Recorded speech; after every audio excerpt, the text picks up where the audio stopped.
हाय दोस्तों, new video में आप सभी का स्वागत है। छोटी सी पहाड़ी पर अपना गर्वीला मस्तक उठाकर खड़े इस छोटे से किले का अपना गौरवशाली इतिहास रहा है। इस किले के राठौड़ों की मेड़तिया शाखा के शासकों ने यह कहावत पूरी तरह चरितार्थ की है कि मरण ने मेड़तिया और जान में उदा।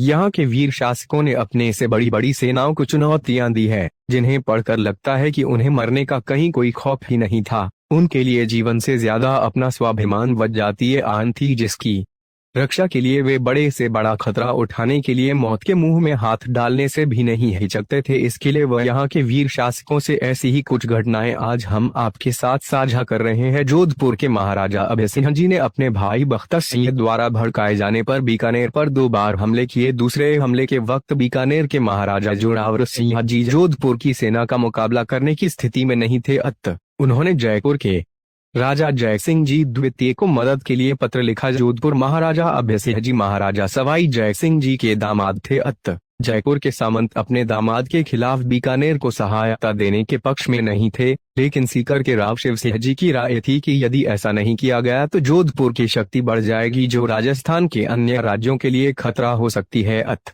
शक्ति संतुलन के लिए बीकानेर की सहायता करनी चाहिए। राव शिव सिंह की राय को मानते हुए आखिर सवाई जय सिंह जी ने बीकानेर की सहायता का निर्णय लिया व अपने दामाद जोधपुर नरेश अभय सिंह को पत्र लिखकर बीकानेर से हटने का आग्रह किया, लेकिन अभय सिंह ने उनका आग्रह यह कहते हुए ठुकरा दिया कि राठौड़ों के आपसी झगड़े में उन्हें टांग अड़ाने की जरूरत नहीं है। इस जवाब से क्रुद्ध होकर सवाई जय सिंह जी ने 20,000 सेना जोधपुर पर आक्रमण के लिए भेज दी। इसकी खबर मिलते ही अभय सिंह जी को समझ आया कि अब सैनिक टकराव उनके हित में नहीं है। अतः वे बीकानेर से घेरा उठाकर जोधपुर आए। अपने ससुर महाराजा सवाई जय सिंह जी से अगस्त 1740 में एक संधि की। इस संधि की कई शर्तें राठौड़ों के लिए अपमानजनक थी, जिसे जोधपुर के कई सामंतों ने कछुआओं द्वारा राठौड़ों की नाक काटने की संज्ञा दी। इस तरह जयपुर की सेना ने बिना युद्ध किए जोधपुर से प्रस्थान किया। मार्ग में जयपुर की सेना ने परबतसर से लगभग 35 किलोमीटर दूर भकरी गांव भाकरी फूंत के पास डेरा डाला। उस वक्त भकरी पर ठाकुर केसरी सिंह मेड़तिया राठौड़ का शासन था।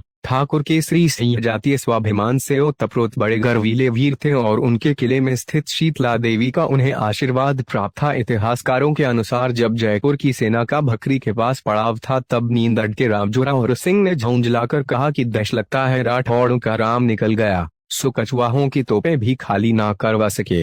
लगता है मारवाड़ में अब राजपूती नहीं रही। यह बात वहां उपस्थित भकरी के किसी व्यक्ति ने सुन ली और उसने जाकर ठाकुर केसरी सिंह को बताया। भकरी भाकरी फूंत के इतिहास के अनुसार खुद केसरी सिंह जी उस वक्त उधर से गुजर रहे थे और उन्होंने जोरावर सिंह की कही बात सुन ली। बस फिर क्या था, अपने जातीय स्वाभिमान व आन की रक्षा के लिए ठाकुर केसरी सिंह जी ने अपने कुछ सैनिकों के बल पर ही जयपुर की सेना को युद्ध का निमंत्रण भेज दिया और दूसरे दिन अपने छोटे से किले से जयपुर की सेना पर तोपों से गोले बरसाए। जवाबी कार्यवाही में भकरी किले को काफी नुकसान पहुंचा, पर 4 दिन तक चले युद्ध व कई सैनिकों के बलिदान के बाद भी जयपुर की विशाल सेना भकरी किले पर कब्जा नहीं कर पाई। भाकरी फूंत भकरी के इतिहास के अनुसार जब जयपुर नरेश को पता चला कि किले में स्थित शीतला माता के आशीर्वाद के कारण किले को जीता नहीं जा सकता, तब दैवीय चमत्कार को मानकर जयपुर नरेश ने युद्ध बंद किया और देवी के चरणों में आकर भूल स्वीकार की और एक सोने का छत्र देवी के चरणों में चढ़ाया। इस तरह भकरी के ठाकुर केसरी सिंह जी ने राठौड़ों का जातीय स्वाभिमान व आन बरकरार रखी और नींदड़ के राव जोरावर सिंह की बात का जवाब कछुआ सेना की तोपें खाली करवा कर दिया और साबित किया कि मारवाड़ कभी वीरों से खाली नहीं रह सकती। ठाकुर केसरी सिंह जी जयपुर की तोपें खाली नहीं करवाते तो मारवाड़ पर सदा के लिए यह कलंक